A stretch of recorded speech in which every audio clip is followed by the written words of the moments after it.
Robinson Crusoe by Daniel Defoe. Chapter 1. Start in Life.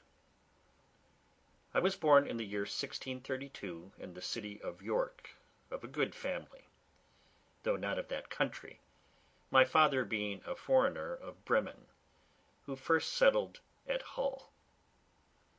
He got a good estate by merchandise, and leaving off his trade, lived afterwards at York, from whence he had married my mother, whose relations were named Robinson, a very good family in that country, and from whom I was called Robinson Cruchnaer.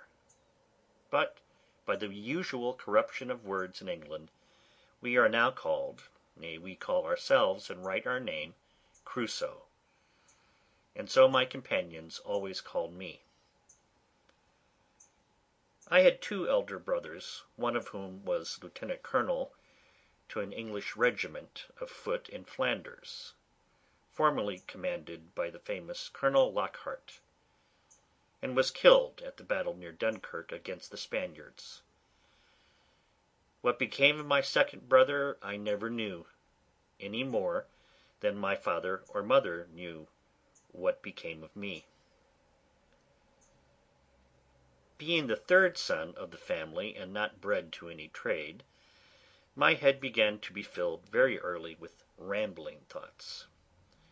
My father, who was very ancient, had given me a competent share of learning, as far as house education and a country free school generally go, and designed me for the law.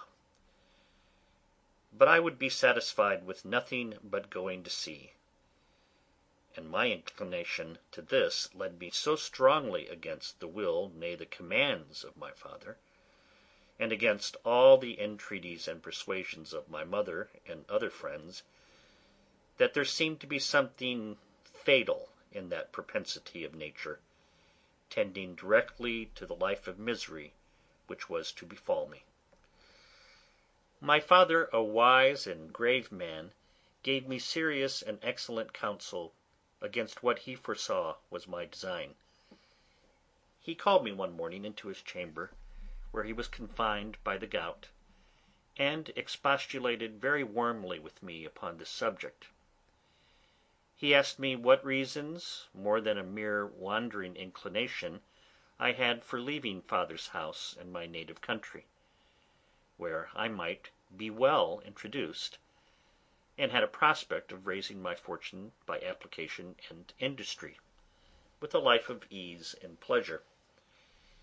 He told me it was men of desperate fortunes on one hand, or of aspiring superior fortunes on the other, who went abroad upon adventures, to rise by enterprise, and make themselves famous in undertakings of a nature out of the common road.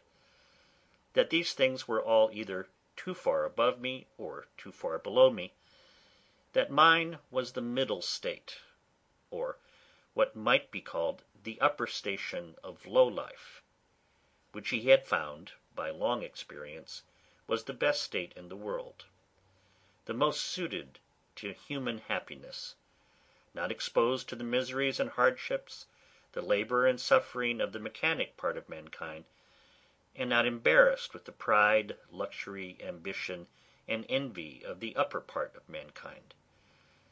He told me I might judge of the happiness of the state by this one thing, that is, that this was the state of life which all other people envied, that kings have frequently lamented the miserable consequence of being born to great things, and wished they had been placed in the middle of the two extremes, between the mean and the great, that the wise man gave his testimony to this as the standard of felicity, when he prayed to have neither poverty nor riches. He bade me observe it, and I should always find that the calamities of life were shared among the upper and lower part of mankind, but that the middle station had the fewest disasters, and was not exposed to so many vicissitudes as the higher or lower part of mankind. Sample complete. Ready to continue?